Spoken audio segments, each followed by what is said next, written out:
दिनांक 20/1/25 रोजी साधारण रात्री 9:30च्या दरम्यान मुंबई नाका पोलीस ठाण्याचे पोलीस शिपाई 1997 फरीद इनामदार यांना गुप्त बातमीदारामार्फत माहिती मिळाली होती की इसम नामे सलमान फाल्के हा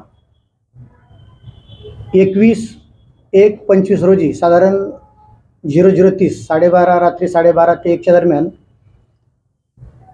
चरस हा अंमली पदार्थाची विक्री करण्यासाठी मुंबई आग्रा रोड जो आहे वडाळा नाका या ठिकाणी येणार आहे अशी माहिती आम्हाला मिळाल्याने आम्ही तात्काळ सदरची माहिती जी आहे ती वरिष्ठांना कळवली आणि माझे सहकारी crime PI Sudhir Patil sir आणि आम्ही API शिरसाट यांना घेऊन तात्काळ पथक तयार करून सदर ठिकाणी 2 पंचांना घेऊन सापळा लावला आणि साधारण 12:30च्या दरम्यान जे वर्णनाप्रमाणे जी माहिती मिळाली होती आणि तोच इसम आला याबाबत खात्री झाल्यानंतर आपण त्याला ताब्यात घेऊन 2 पंचांसमक्ष त्याच्याकडून आपण 49 ग्रॅम चरस जप्त केलेला आहे.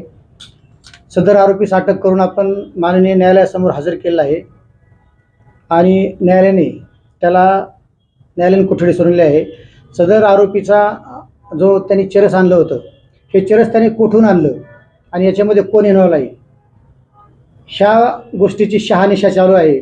सदर गुन्ह्याचा तपास हा मुंबई नाका पोलीस ठाण्याचे पोलीस उपनिरीक्षक मुस्तफा शेख हे करत आहे. सदरचा आरोपी हा रेकॉर्डवरचा आहे. इंदिरानगर हद्दीमध्ये एक NDPSची कारवाई झाली होती स्क्वॉडकडून.